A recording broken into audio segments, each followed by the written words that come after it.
Yo, JD here, Limitless, and we are back on F1 2021 as always, and continuing our Hotlap and setup series. This time arriving at Australia, Melbourne, which at the start of the game I didn't even realise was actually in this game. So when I saw this pop up, I was very, very happy. And we are almost coming to the end of this series, which again, I still can't believe I've actually managed to maintain this, but I really hope that these are helping people out.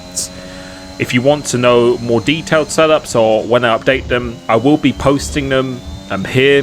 But other changes like throughout the entire game, if you become a member of my channel, join my Discord, you will be getting real-time updates week by week of any changes I make for the same track or anything such as that. So just to let you know that. But this here, Australia, I really love driving. It feels very different on this game, particularly with the curbs.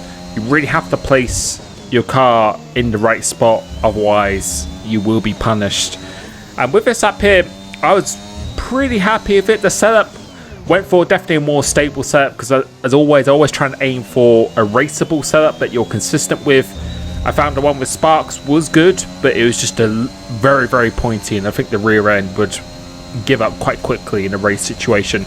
And going through this first corner, you can see we've got a lot more time in this lap, because I went almost 0.7 gain through that first turn alone. So I think we could definitely get the world record, but we will save that for another day. So coming to start this lap, going into turn one here, want to be looking after the black box, but just for this 50-meter board. That's when I start to brake and turn in. Well, on this lap, you can cut the curb a lot more than what I did. I think I lost quite a bit of time here, so definitely cut it more than I did there. Run on the exit, and overall you can see we're losing time to our delta. So this first sector wasn't particularly great on this lap here. This one, as I pass the black box, that's where I start braking, making sure we kiss the curb on the inside just to give this a little bit more rotation. Aim for the black box. Before we get there, that's when we then start turning in. Kiss this curb again for a little bit more rotation. Use all of the exit. As the track finishes, the grass starts. That's your turning in point. Completely flat out. It's actually quite a tricky corner on this game. This sequence of corners, I did this so well. But as the wheel is straight, that's where I brake and turn in before the 50-meter board, taking all the curb on the inside. Couldn't have really done this any better, and same for the exit as well. As I said, I don't think I could have done that any faster. You can see we've gained quite a bit of time on the delta back. This one's a very tricky corner, but I actually use the Yamaha board as that kind of dips into the side of a track. That's where you brake and turn in, making sure you take or kiss the curb on the inside. Use all the curb on the exit, make sure you avoid the grass, and again we do that pretty nicely as well.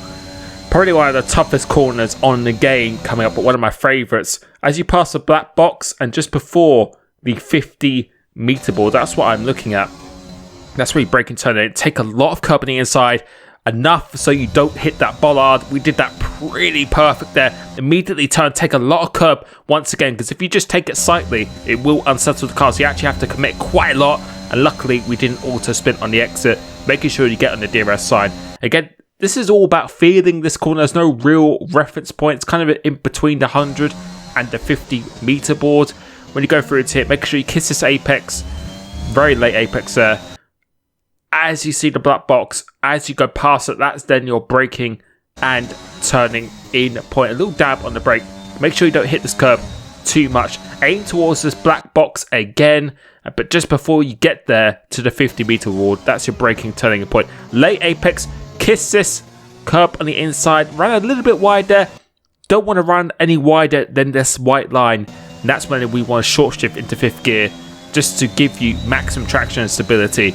Get the DRS and come across the line. It's an 18.9, which is pretty good. I was quite happy with that. But coming through to here, that's how much curb you want to take. So if you could do that and put it all together, I think we could definitely get the world record. But overall, my setup was very different.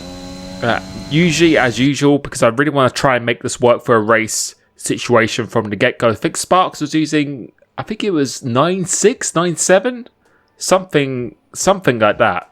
So a very pointy front end, but I think in a race situation it would just be quite difficult to drive. So we've gone for a bit more of a balanced setup. I've gone for 9.9, and I felt like this worked incredibly well. You could even put it to 8.9. I did a 19.0 with an 8.9 as well. At 8260, so quite a high off throttle. Just to avoid it over rotating, because you really do need it around here, but in a race your tires will be going through the roof. All the way to the right, quite a lot of rear camber, the usual front toe and no rear toe. 1.7, so quite a lot of rotation there, but with the wings it balances it quite nicely. 2.7, 2.7. This is just the combination that just really suits my driving style.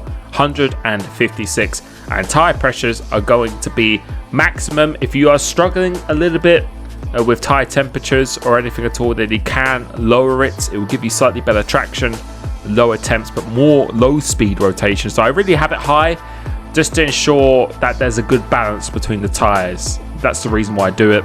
I've used it online as well, and it actually just works really, really well. So I really hope you've enjoyed this. Thank you so much for the support on my channel and on this series. As I said, if you become a YouTube member, I will be giving a Discord link very shortly to YouTube members, where you can get real-time updates, get invites to lobbies as well. First come, first serve. So thank you so much for the people who've done that, and I will catch you very, very soon. Peace.